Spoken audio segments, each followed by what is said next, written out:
It's a beautiful evening here in Arkansas, middle of August, and it's not very hot outside. It's actually almost cold enough to need a sweater. So tonight we're going to make a vase arrangement together. This is one of the vases from our wedding a couple years ago. It's a footed vase with sort of an interesting shape to it. And so with a vase like this, you'll need to use some kind of mechanics. So in this one here, I just have a bit of chicken wire. And then to hold that in place, I have a crisscross of the sturdy floral tape over the top. And I tend to put more on the sides. So I didn't want, if you can see here, this really bunched up bit of floral wire to be like right where I'm putting a bunch of stems in. So I'm gonna go just walk through the garden, see what I can find for a little arrangement tonight.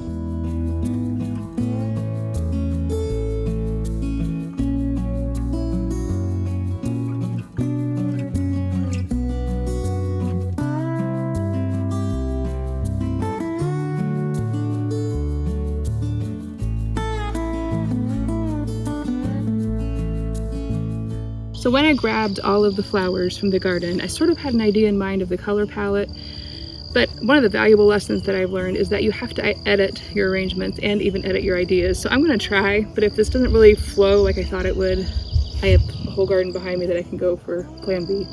So I'm just gonna really quickly tell you what I've got here. I've got some cream lisianthus. They've sort of got a greenish hue to them. Here I have Cinderella peach zinnias, but then also there was a bunch of volunteer zinnias in the garden. And I think these are from the Oklahoma salmon. Dear me, I think Oklahoma salmon was the original one there. Got Julep Vopar for a little bit of the twinkle. And I love this because you don't really notice it in the arrangement, but it adds just a bit of dimension to it. And we have dahlias. This is Peaches and Cream. I know that one off the top of my head, one of our favorites. And this is, oh dear, is this Snohodoris? Here I've got a couple of the Alpenglow zinnias. Actually, I think this might be Dawn Creek Peach and Alpenglow, salvaged from the slight zinnia disaster in my garden there. The plants all fell over and I thought they were dead, but then one or two of them revived and started growing again. This is the Terracotta Celosia. I've got Prospera basil. Generally we like to use the Genovese basil, but I think they were sold out when I was buying more. We've got a little bit of lemon basil, and I like this foliage better, but I love the scent of this stuff. Whoops, ruined that one. It's a little bit new and tender, so we usually generally like to wait until just a bit of a seed head forms to use it, like on this one, because that makes it a little bit more hardy. But I'm risking it tonight. I think it'll be okay. Some buckwheat that we sow as a cover crop. I've got Silene Blushing Lanterns. It's a little bit over the hill. And I've got the Blackberry Scabiosa. No, Black Knight Scabiosa. And then I have some very prickly black raspberry foliage. So I'll see if I put that in. I don't know. I will generally cut this stuff about 6 hours before I want to make the arrangement and hydrate it in some floral solution. I think it lasts longer that way, but for the sake of our demonstration tonight, we're just going to go right into the vase. But I would recommend that you hydrate or pre-condition the flowers before working with them. I for sure want to cover up the little bit of tape you can see there, so I'm going to grab some of this basil. And you know, as the years go on and the styles kind of shift and change, I've sort of started to love the look of more floral heavy, less greenery. So it's probably what this will be, but I don't even know what this will be.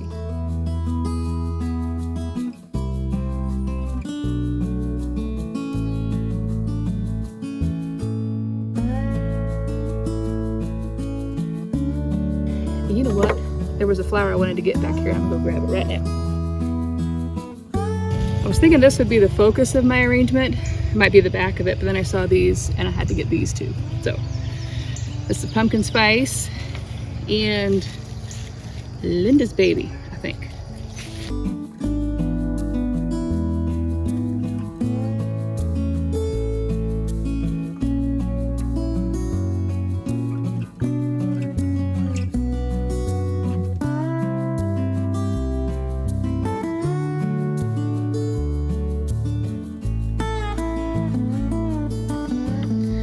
right, gotta go in with the Alpenglow. So my general rule of thumb is to keep the larger flowers down around the vase, and then do I'm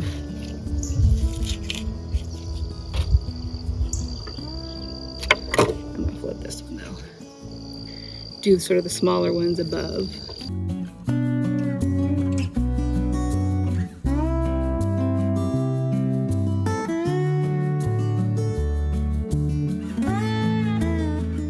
Should have brought my carousel out here, I forgot it.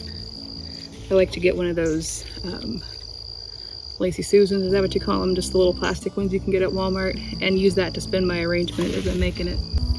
So one of the rules that we kind of try to follow is flowers grow in clumps or bushes in nature, so we try to mimic that in our arrangements to make it look as natural as possible.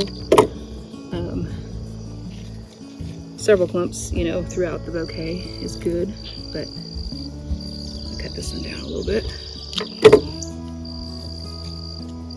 And I also like to try to avoid too many stems, seeing too many stems poking out of the arrangement. So cover that up with a flower or leaves or something.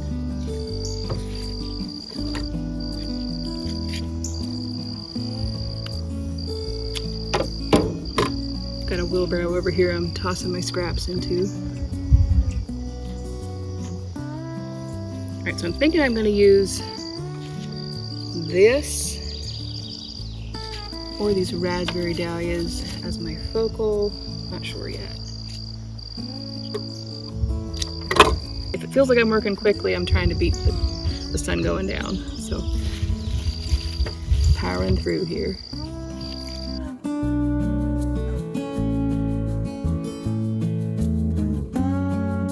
These are have been about my favorite dahlia this year. They bloomed first, and they have just bloomed and bloomed and bloomed. I've had to deadhead them and throw a bunch away because I wasn't doing bouquets at the time. One of the tips I have is to always give your stems a fresh snip before placing them in the vase. Help them last a lot longer. How about a prickly little thing right here? That's too prickly. No can do. Okay.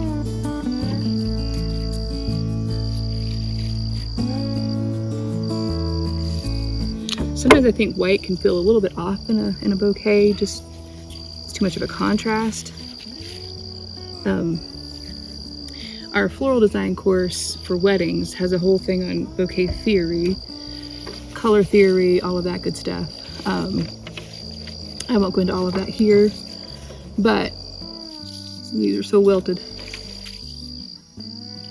We like to contrast sort of warm and cool colors, so that's a good thing to keep in mind if you're... There's a lot of things to kind of troubleshoot in a bouquet if you're not liking how it's turning out. And for me, one of those things is often color. Like, I just didn't really pick the right colors to put together. You can see how wilty this guy is, but he'll perk back up. Do as I say, not do as I do.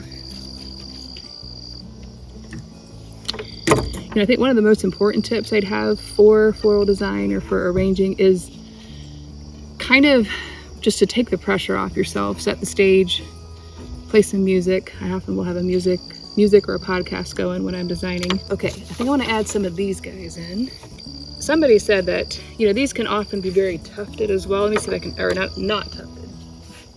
So I don't really have any here on these plants here, but like they just have a bulge in the middle and they don't have that beautiful tuft on them. And I've been hearing that if they don't get stressed out, if you keep them watered, fertilized, give them what they need, they'll have a lot more of these tufted flowers. So I don't know if I've done it right this year. Would really surprise me if I have, but we've had a lot of rain, so I feel like that's helped the situation a bit. So now you can kind of see what I mean by, I tend to try to keep it low and tight, but I inevitably start, you know, doing the top, building it out. But so if it's feeling a little too, just cut stuff down, keep it cut down. I do want this one to float. I might cut this one down a little bit.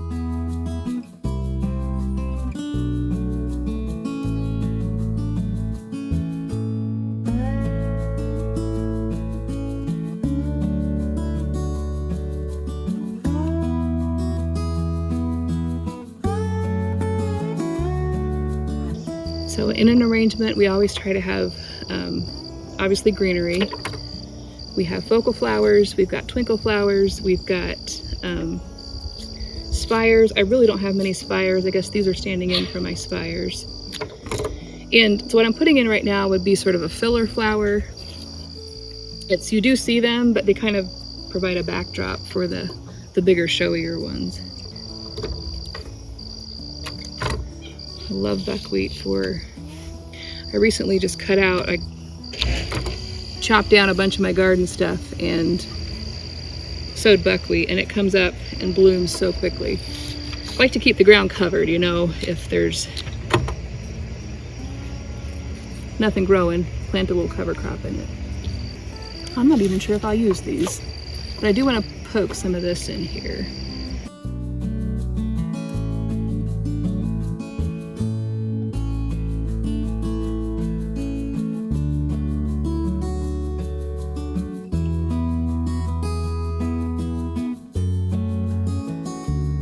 Here, so you can see a little bit better what it looks like. I think this front corner needs a bit.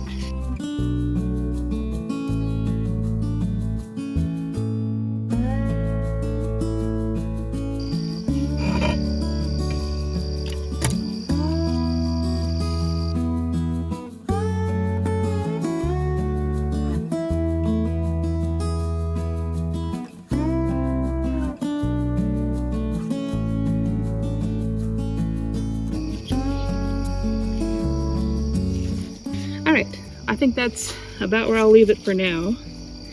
We do have a bridal bouquet class, and that is available on our website. You can get just the design part of it, or you can get the bundle, which is design and pricing. It's geared toward sort of side hustle florists, people who don't have a florist shop, kind of how to do it and how to make it profitable for you. So there we go. There's the arrangement.